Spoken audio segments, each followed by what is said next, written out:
Presiden Joko Widodo mendorong Uni Eropa membangun kemitraan yang setara dengan ASEAN, kerjasama yang didasari prinsip saling menghormati tanpa pemaksaan dan saling menguntungkan.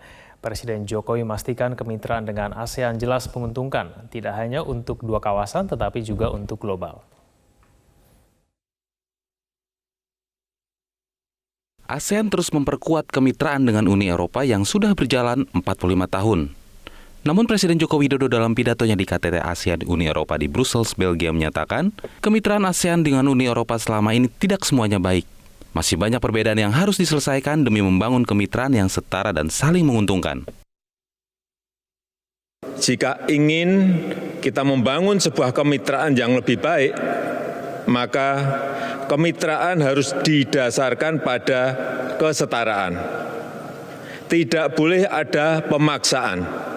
Tidak boleh lagi ada pihak yang selalu mendikte dan beranggapan bahwa my standard is better than yours. Menurut Presiden Jokowi, kemitraan dengan ASEAN pasti menguntungkan. Tidak hanya untuk kesejahteraan dua kawasan, tetapi juga untuk ekonomi global yang saat ini terancam krisis.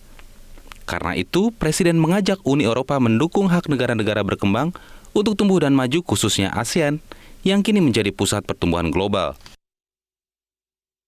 Semua proyeksi mengatakan bahwa Asia Tenggara akan tetap menjadi pusat pertumbuhan. Dengan demikian, kemitraan dengan ASEAN dipastikan akan menguntungkan.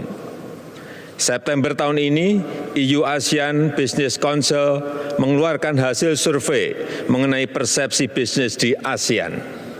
63% responden melihat ASEAN sebagai kawasan dengan kesempatan ekonomi terbaik. 69% responden mengharapkan pasar ASEAN menjadi lebih penting dari aspek pendapatan global dalam 2 tahun ke depan.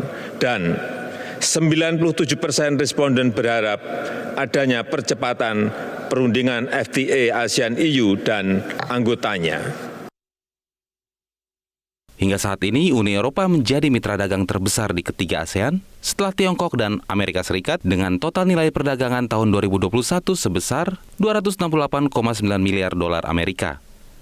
Investasi langsung Uni Eropa ke ASEAN juga menempati posisi kedua terbesar setelah Tiongkok dengan total FDI tahun 2021 sebesar 26 miliar dolar.